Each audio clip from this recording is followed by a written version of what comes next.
makakuha sa tanang istorya sa awardees na akong bukoson sa 5 minutos. Tigo na nga kamo nakakita nila o nabatian ang ilang nahimo. Kaya abutan tagkadlaw o katong hisgutan kada usa kung sila nahimo. Pagkabasa sa akong apo nga usakos mga awardee as outstanding Cebuano. Mutana siya nako, Papa, why are you awarded as an outstanding Cebuano? Kamuray tubag niya na. Sayo nagib kayo. Tungod tingali, kay I am out o sa akong edad still standing, that's why I am outstanding. Ikaduha, ang atong kinabuhi, gibahil sa lawa sa tao. Ubos sa tiyan, tungod sa tiyan, o ibabaw sa tiyan. Ubos sa tiyan, ang imong pagkabatan. Tungod sa tiyan, tungod sa middle age na ka. O above sa tiyan, nga ibabaw ka na yun sa middle age. Unsa may imong mailhan nga ang tao middle age na. Kay doon na kay award para niini. Daghan na kag nahimo sa kinabuhi, pero ang kinadak-an nga testimony o testigos sa imong pagka-middle age, kaya ang imong tiyan mo dako-dako naman. Muna yung middle age. O ang imong kinabuhi o imong financial standard na anaka sa ginganlan sa Pilipinas o middle income bracket. May trabaho, may pangita, pero usahay sa middle of demand, wa na kay kwarta, manghuang kas middleman. Mao na atong kinabuhi sa Pilipinas. Akong balikod. Kini atong mga awardees dili na kinalang tukion ang ilang nahimo og nahatag sa katawhan, pero magpahimangno lang ko ninyo. Sa akong pagka-estudyante hangtod sa akong pagka-professional, pagka-contractor, pagka-mayor hangtod karon, nakita na ko ang tinuod nga kinabuhing Pilipino uban sa among nakita pagsuroy-suroy sa tibok kalibutan. Nitong Domingo dito pa Miss Japan.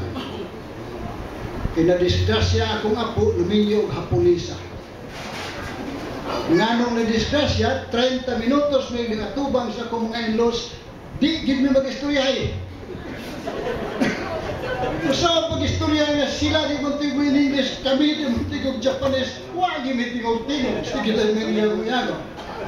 Now we come to education. Before we will go to that, kay muhisgot ko sa akong pagkamayor, garbo kay namo nga bantayan mo may naghimo gyud na lang kinalakang poultry.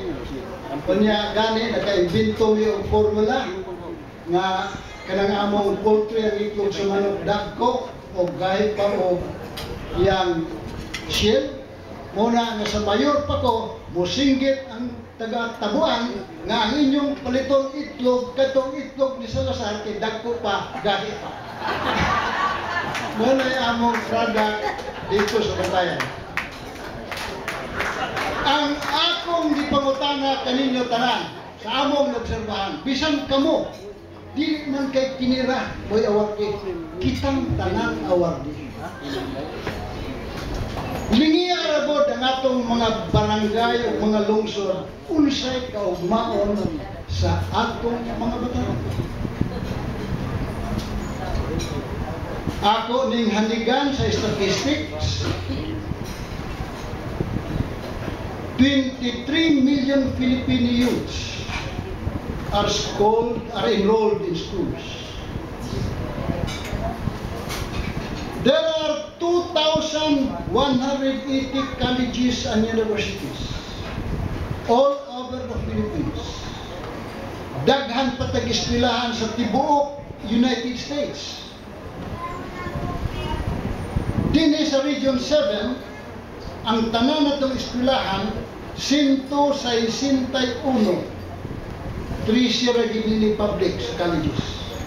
Ang tanan pulos private, naibaw ano kung sa participation sa private. Kini niyang mga estudyante sa mo eskwela sa grade 1. Ang mo eskwela mo estudatos sa grade 1, ang mo graduar sa grade 6.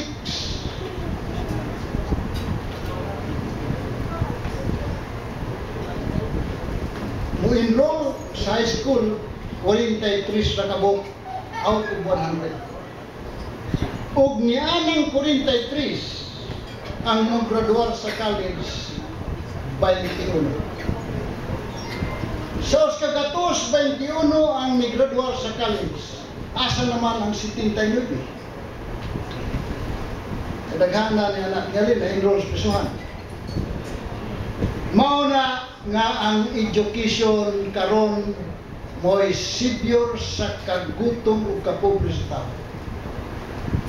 Matod pa ni Bill Gates, I will not blame you if you are born poor because you cannot do anything about it. But I will blame you if you will die poor because you have done nothing for yourself. In fact, that policy of Kennedy asks not what your government can do to you, but ask what you can do to your government. Mahimo na itong adjustment. Dinhi karon sa Pilipinas, sa Amerika mahimo na nila kaya nilang middle income 87%. Ang ilang poverty line 7% ra. Ang ato diri balik 77% ang below, 15% ra middle income, gawas niya itong 7% na multi-millionaire. Pangutana karon sa inyong mga silingan, sa inyong mga lungsod. Og doon na mo'y kwarta. Gawas lang makadaog sa loto, ha? Pero na lang daog, kay sobra na. Unsa may inyong gamiton sa kwarta? Number 1, pagkaon. Ikaduha, pagpa-eskwela sa mong mga anak. Unsa mo gyud kaugmaon nato gawas sa pagpa-eskwela. Kung doon ay silingan, nga moingon, dili oy, makadawat ni kwarta, ang primero na mong buhaton, bayad sa utang. Sunod na ng uban. Tungod kay, we are in a quagmire of poverty. Statistics that is given by the Philippine Overseas Employment Agency and the DTI and the NEDA. There is $21 billion remitted by Filipino overseas to the country, and that is what is making our country flow. Ugwa pa ng kwarta, haamot na lang kung sa may tabo na to. Now, who are those people? Kinsa man ang mga tawhana? Ang mga college graduates. 97% of them are the college graduates. These that train skills workers, engineers, technicians, nurses, doctors, which are the product of our education. When we had a meeting with all presidents of colleges, tulo ako nagtubo kong engineer, daghang kong award sa pagka-engineer, pero paluyo na ako kong engineer, kay doktor ang ilang tawag na ako, because I took up doctorate in education, because of education. We will go to the education of our people. When we had a meeting with the presidents of all colleges, ang check yung announce, we will go into the training of our colleges to come up with academic excellence comparable with international standards.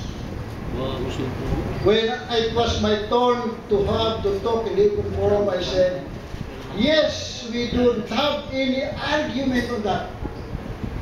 But you please channel most of our resources to the training of the